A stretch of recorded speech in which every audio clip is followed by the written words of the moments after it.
Welcome back to PJGH Education. My name is Stephen, and today we're continuing our series on the Acts of the Apostles. This is Acts chapter 22, verse 23 to chapter 23, verse 35, episode number 39, Claudius Lysias investigates. Now, who was Claudius Lysias? What was he investigating? This is what we want to find out in this episode. Now, Claudius Lysias, he was the Roman tribune who rescued Paul from being beaten to death by the mob in Jerusalem at the temple. And he had an initial estimation of who he might be. He thought that Paul might have been an Egyptian rebel.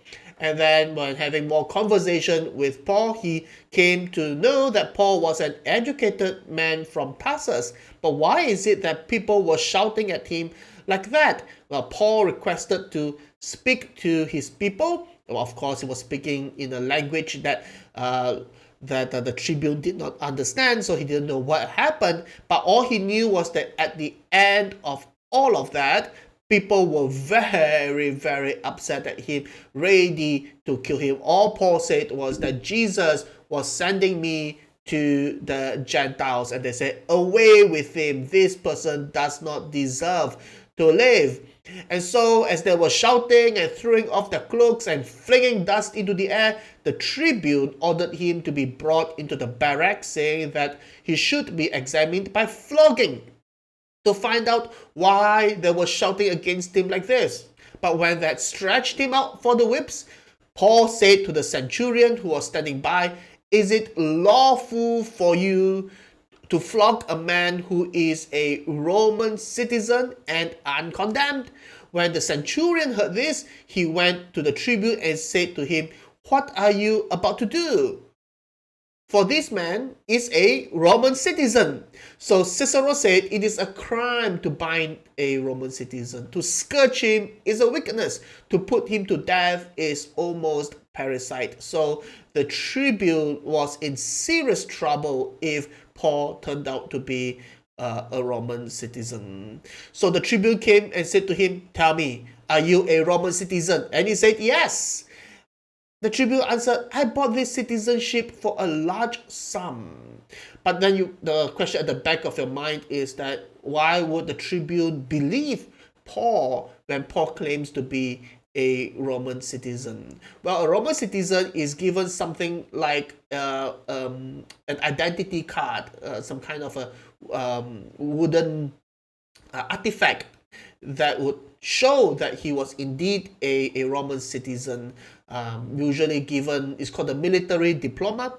So apparently the tribune bought the citizenship for a large sum, but Paul said, "I'm a citizen by birth." It is to say, I outrank you even on the matter of citizenship. You bought it through corruption. I'm born a Roman citizen. Now, that may be because maybe his father or his grandfather rendered some services to the Roman military, and so were given the diploma, the military diploma of citizenship, and that citizenship is now inherited by Paul. So that's been the evidence. So those who were about to examine him, I suppose upon seeing that the artifact, the identity card that he had with him, withdrew from him immediately. And the tribune also was afraid, for he realized that Paul was a Roman citizen and that he had him bound. So the tribune discovered Paul's Roman citizenship.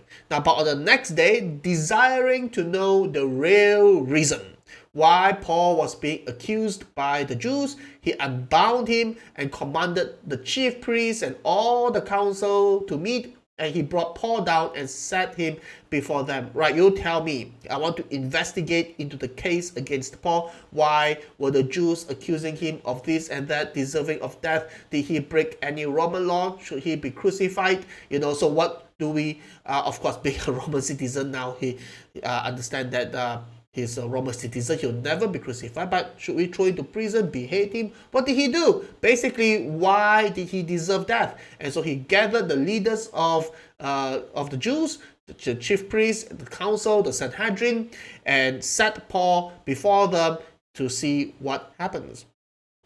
And looking intently at the council, Paul said, brothers, he's like, we are equal, you're not superior to me, we are brothers. I have lived my life before God in all good conscience up to this day. So I have lived my life. That is the Greek phrase is pepolitiomai. That means I have lived as a citizen. I have lived as a good citizen, a citizen of Israel. I have been a good Jewish man before God with a good conscience up to this day. I am not a rebel against the Jewish nation. I am not a traitor to the Jewish people. And the high priest Ananias commanded those who stood by him to strike him on the mouth. Then Paul said to him, God is going to strike you, you whitewashed walls. That's something like Jesus, isn't it? You whitewashed tomb. Are you sitting to judge me according to the law? And yet, contrary to the law, you order me to be struck? And that we have, you shall do no injustice in court, you shall not be partial to the poor or defer to the great, but in righteousness shall you judge your neighbor. Leviticus 19 verse 15. Certainly the high priest is not living up to the Torah right here. So Paul was calling him out. So those who stood by said, would you revile God's high priest? And Paul said, I did not know, brothers, that he was the high priest, for it is written, you shall not speak evil of a ruler of your people. And that is Exodus 22 verse 28, you shall not revile God, nor curse a ruler of your people. And this is a interesting question, isn't it? Why wouldn't Paul know who the high priest was? I mean, Ananias was the high priest. Paul would have recognized the high priest, wouldn't he? After all, he received his the letter to arrest Christians, to arrest followers of Jesus everywhere, all the way to Damascus, based on letters given to him by the high priest. Now suppose maybe the high priest has changed by then, so it's a new high priest and Paul has been overseas for a while now and didn't recognize that the high priest, that's the high priest. But unlikely, isn't it? Unlikely. Who would be the one to command people by him to strike him in the mouth? Others say that maybe the high priest wasn't wearing his normal clothes, his high priestly clothing. Maybe this was an informal meeting. I find this line of argument unconvincing. I think what is going on here is that Paul knew exactly who he was, that Ananias was the high priest. And then he says that, whoa, really? That's the high priest? The high priest acting contrary to the law? I don't know a high priest like that. I didn't know, brothers, that he was the high priest. For it's written, you shall not speak evil of a ruler of your people. If I knew that if he behaved like the high priest, then I would have thought of him as the high priest. The way he behaved, I thought he wasn't the high priest. You know what I mean? So I think that was what was going on right here. But basically, Paul was never going to get a fair hearing before the Sanhedrin. It's not going to happen. The tribune is not going to learn anything about the accusation against Paul right here. Now, when Paul perceived that one part of the Sanhedrin were Sadducees and the other Pharisees, he cried out in the council, brothers, I am a Pharisee, a son of Pharisees. Whether it means that his parents were Pharisees or whether it means that he's a student of the Pharisees, well, whatever, he's a Pharisee, a son of Pharisees. It is with respect to the hope and the resurrection of the dead that I am on trial.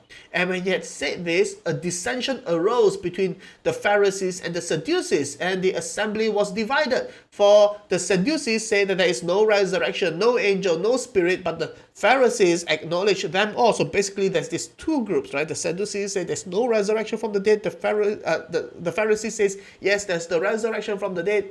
And Paul says it's actually about the resurrection of the dead. Of course, he's talking about that resurrection of the dead that is to come has now happened in the person of Jesus, who is the Messiah. And because he claimed that Jesus is the Messiah, because Jesus rose from the dead, therefore guaranteeing that those who believe in Jesus will also rise from the dead. Of course, he's not talking about any of that. He knows what the fault lines are. that old fault line was exposed right there that divided the Sadducees and the Pharisees in the Sanhedrin. It's not getting a fair hearing right here. And Paul was familiar with the politics in the Sanhedrin, and this just caused chaos over this doctrine of resurrection. But what the tribune can learn from this particular incident is that they were not against Paul because of some Roman law that he broke, or that some definite Jewish law that he broke. Even the Sanhedrin would not agree as to the matter that, you know what I mean, some were for him, so some were against him. This is all a matter of theology, the doctrine of the resurrection. Why would the Romans concern themselves over something like this? Then a great clamor arose, and some of the scribes of the Pharisees' party stood up and contended sharply. We find nothing wrong in this man. So the Sanhedrin, what if a spirit or an angel spoke to him? And when the dissension became violent, the tribune, afraid Paul would be torn to pieces by them, commanded the soldiers to go down and take him away from among them by force and bring him into the barracks. Basically, he learned that the Jewish people are divided over whether Paul was saying anything that was against even Jewish law, because we have the Pharisees party who is for Paul, said that I find nothing wrong with this man. Now clearly Paul didn't break any Roman law, so what in the world is going on? So the tribune is now beginning to understand that this is not about breaking the law. This is Roman law. This is about some controversy within Jewish theology. And interestingly, the Pharisee says, we find nothing wrong in this man. Uden kakon huriskomen ento anthropo. We find nothing wrong in this man. Now, this is a reminiscent of what Pontius Pilate said about Jesus. Pontius Pilate said to the chief priest about Jesus, Uden hurisko aition ento anthropo toto. I find no guilt in this man. This is written by the same guy, Luke. He's writing about Pontius Pilate, again a Roman guy, saying that there's nothing wrong with Jesus or the Jesus movement that comes after him. And here we have even now the Roman tribune is learning from the Pharisees, like half the Sanhedrin, say that there is nothing wrong. We find nothing wrong in this man. Paul was innocent. That's the point. Paul was innocent, just as Jesus was innocent. Paul was a messenger of Jesus. Paul was an apostle of Jesus. That is what Luke is trying to tell us. This was what Luke was trying to tell Theophilus, his audience.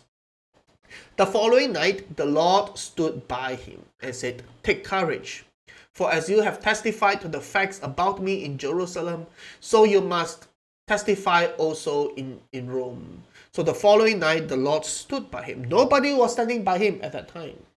Nobody from the church in Jerusalem was standing by him at that time. What happened to James or the elders in Jerusalem? Have they all abandoned him? But the Lord stood by him. Sometimes we were misunderstood by our own people, rejected by our own people, as Paul was rejected by his own people. I suppose even believers in Jerusalem didn't stand up for him, I suppose. And certainly his Jewish compatriots were non-believers. They were really against him. And sometimes when you, as you walk with the Lord, and as you remain committed to him, these kind of things can happen to us. But the most important thing is that everyone may abandon us, but the Lord stood by Paul. Now, is that enough for you? Is that enough for you? If the Lord said, take courage, the world, whatever may happen, the people, whatever may happen, whatever they think of you, the Lord stand by you. Is that enough for you? In fact, Paul later, he reflected I'm not too sure whether it's on this particular event or another trial. Maybe it's another trial in Rome itself. 2 Timothy chapter 4. At my first defense, perhaps in Rome, no one came to stand by me, just as no one came to stand by him in Jerusalem either. But all deserted me. May it not be charged against them. But the Lord stood by me, as always, and strengthened me, so that through me the message might be fully proclaimed and all the Gentiles might hear it, including Caesar's family, Caesar, the royal court, the imperial court in Rome. So I was rescued from the lion's mouth. So this is really an important lesson for us to learn that the Lord is enough. Christ is enough for me. Anyway, when it was day, the Jews made a plot and bound themselves by an oath neither to eat nor drink till they had killed Paul. Basically, they're saying that either Paul dies or we die. Right? Either Paul dies or we die. If Paul doesn't die, then we die. We will not eat, we will not drink until we kill Paul. So there were more than 40 who made this conspiracy. They went to the chief priests and elders and said, we have strictly bound ourselves by an oath to taste no food till we have killed Paul. Now therefore, along with the council, give notice to the tribune to bring Paul down to you, as though you were going to determine his case more clearly, and we are ready to kill him before he comes near. So, and here we have the tribune. He's going to hear of a plot against Paul, and the Sanhedrin is right now colluding with 40 men to assassinate Paul. Now, the son of Paul's sister heard of their ambush. Now, how did Paul's nephew suddenly get to hear of this particular ambush? I suppose it is by divine appointment, isn't it? God is sovereignly working behind the scenes. You may think that a lot of times in your life things are just coincidence. No, with God there is no coincidence. Paul's nephew was placed there at the right place at the right time to hear of this ambush. So he went and entered the barracks and told Paul. Paul called one of the centurions and said, take this young man to the tribune, for he has something to tell him. He's not able to command the centurions now. So he took him and brought him to the tribune and said, Paul the prisoner called me and asked me to bring this young man to you, as he has something to say to you. So the plot was uncovered by Paul's nephew, who informed the tribune. Now here's interesting. The tribune took him by the hand and, going aside, asked him privately, what is it that you have to tell me? Right? He knows something serious is happening. What is it that you have to tell me? Took him by hand, going aside. So you see that right now, after that incident with the Sanhedrin, the tribune has moved from his initial assessment. He might have been an Egyptian rebel. Well, okay, maybe he's an educated man from Tarsus, but he's a troublemaker nonetheless. Wow, he's a Roman citizen. Oh my goodness, the Sanhedrin. What's wrong with these people? There's nothing. Paul has done nothing wrong. The Pharisees themselves say Paul has done nothing wrong. And now they're saying that something is going on, right? Something is going on. So now he's on Paul's side. And he said, the nephew said, the Jews have agreed to ask you to bring Paul down to the council tomorrow, as though they were going to inquire somewhat more closely about him. But do not be persuaded by them, for more than 40 of their men are lying in ambush for him, who have bound themselves by an oath neither to eat nor drink till they have killed him. And now they are ready, waiting for your consent. So the tribune dismissed the young man, charging him, tell no one that you have informed me of these things. Very, very exciting, isn't it? So the tribune believed Paul's nephew, by extension believed Paul more than the Sanhedrin. Then he called 2 of the centurions and said, get ready 200 soldiers, 70 horsemen, 200 spearmen to go as far as Caesarea at the 3rd hour of the night, because you have to fight 40 guys, isn't it, who's hiding in ambush while you're walking on the highway. Also provide mounts for Paul to ride and bring him safely to Felix, the governor at Caesarea. And he wrote a letter to this effect. Claudius Lysias, that's how we know his name. We know his name because from this letter, no idea how Luke gained access to this letter, but here we are. Claudius Lysias to His Excellency, the Governor Felix, greetings. And this is the tribune's verdict on Paul. First, he sent Paul to Governor Felix at Caesarea with an armed escort. This man was seized by the Jews and was about to be killed by them when I came upon them with the soldiers and rescued him, having learned that he was a Roman citizen. Now that is not entirely accurate, isn't it? I mean, the Claudius Lysias has to protect himself. No, he didn't rescue Paul because he learned that he was a Roman citizen. He was about to give Paul some lashings, isn't it? To have he had him bound and was about to scourge him.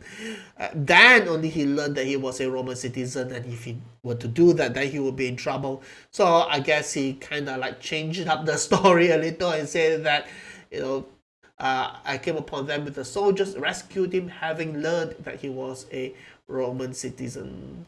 And desiring to know the charge for which they were accusing him, this is accurate, I brought him down to the council. I found that he was being accused about questions of their law, about the resurrection from the dead, about the hope of the nation, something like that, but charged with nothing, deserving death or imprisonment under Roman law.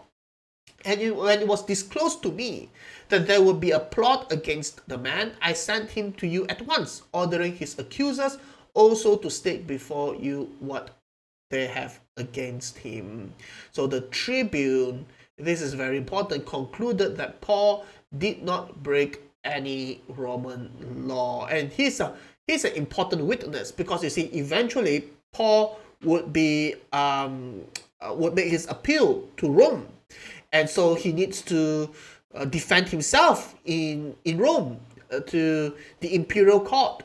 And what is he going to say? He needs to compile some evidence, and maybe in that regard, in the preparation for that trial, Luke, being one of his more well-educated helper, his companion, may have gained access to find a way to gain access to the letter that the tribune wrote to Governor Felix and tender it as evidence that, hey, no Romans ever found Paul to be guilty of anything. He should be set free. And for the reader, for someone like Theophilus, a high-ranking person in society in the Roman Empire, he is also worried.